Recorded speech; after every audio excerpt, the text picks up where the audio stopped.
Batman Beyond, Return of the Joker. The legend lives. In the future, dark secrets revealed. At first, it's all about revenge. Snot-nosed punk. I took care of his old man, didn't I?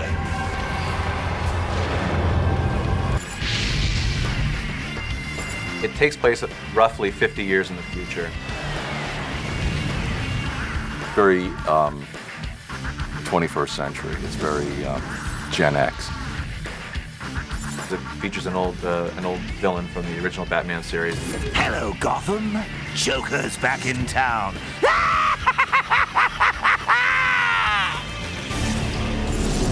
Today we're getting a bat's eye view on the set of the new Batman Beyond Return of the Joker movie. We're beaming in on Gotham.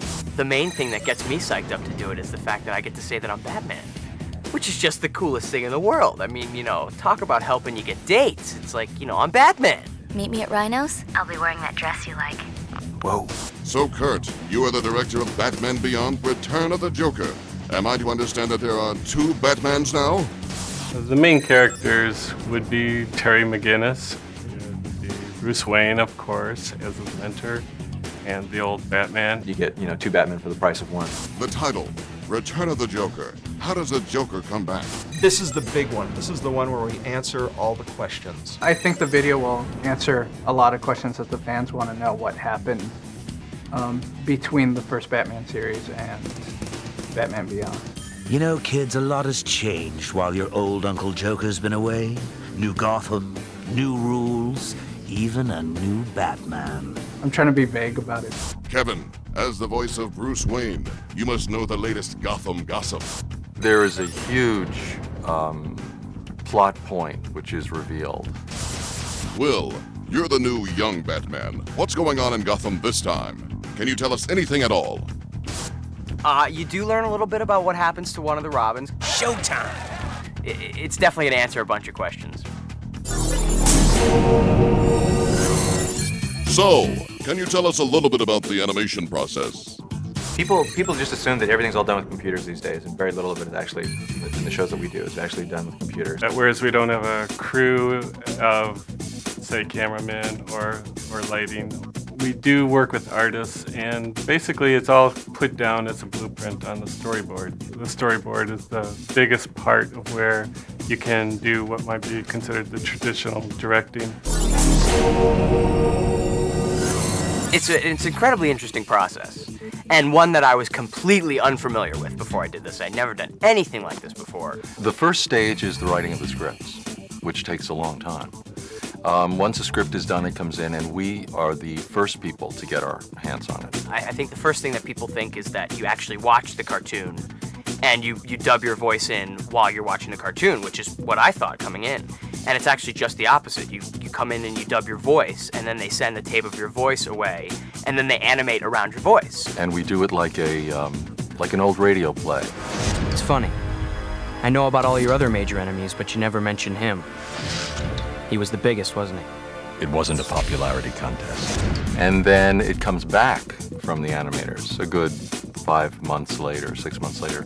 And it needs what's called ADR. It's a cleanup process where they sync the voice track to the visual. And there's always extra mouth flaps in there, or there's a fight that needs cleaning up.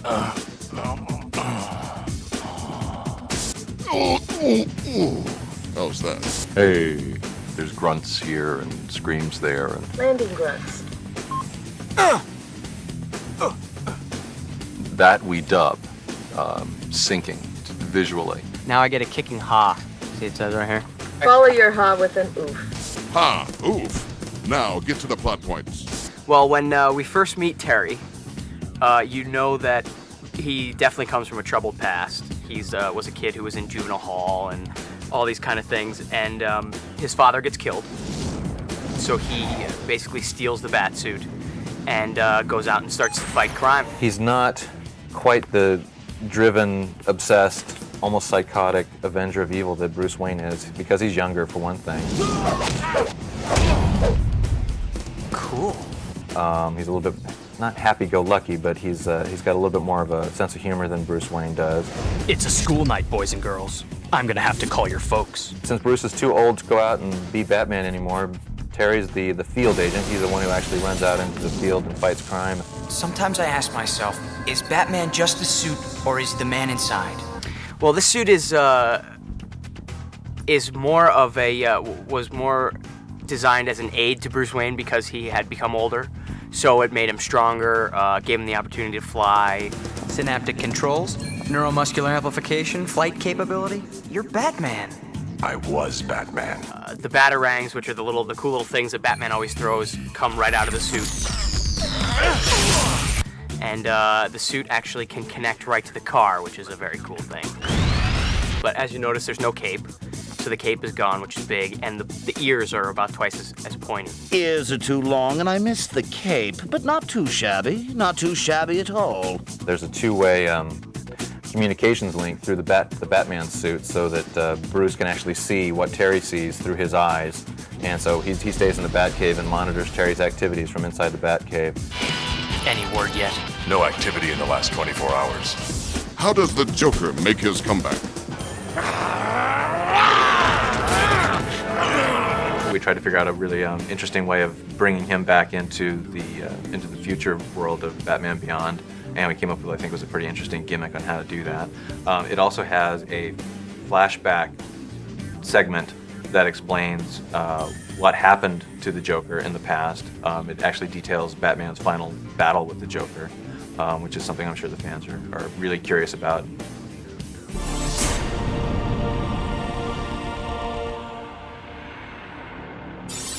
Batman Beyond was seen as an updating of the whole Batman legend. This is much more next generation. And musically, we wanted to try something a little bit different too. It's like an MTV video done to animation.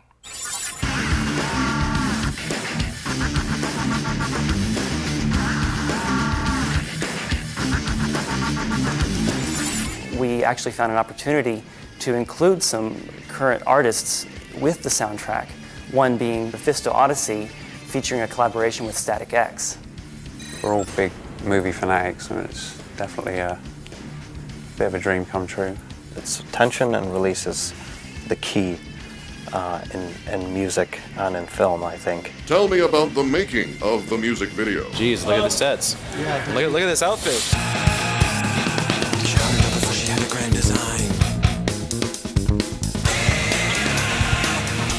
Green screen allows you to film these portions and be able to drop them into miniature.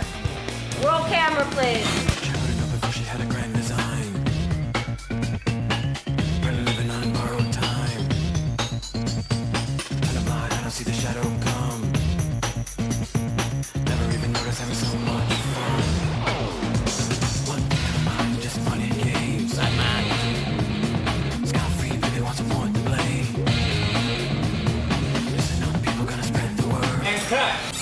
Kenny Wayne Shepherd was an interesting experiment because his style is, being more in the traditional blues, is a little bit further from the total headbanging heavy metal that we do for the show. So we just made a new hybrid where we'll have the orchestra, we'll have the heavy metal, we'll have the techno sound that we've had with the show, and then Kenny's very unique blues voice on top of it. So there's this melody that keeps going through the whole, the da-da-da-da. Because that's kind of the Batman Beyond theme, at the very, very beginning, if you could do something similar to that.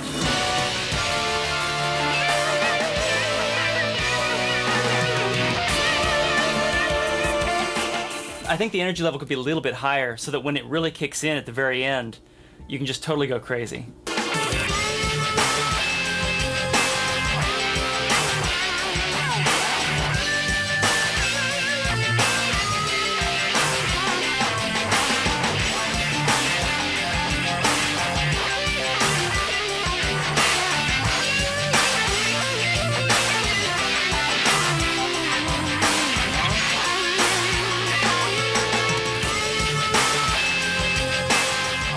The Batman people called me and asked me to do the new movie, and You know, I mean, I've been a big Batman fan most of my life, and the lead singer of my band is a huge comic book fan, so he was really excited for me when the offer came up. And, you know, I could be able to show my grandkids a Batman movie with my music on it, so that's cool.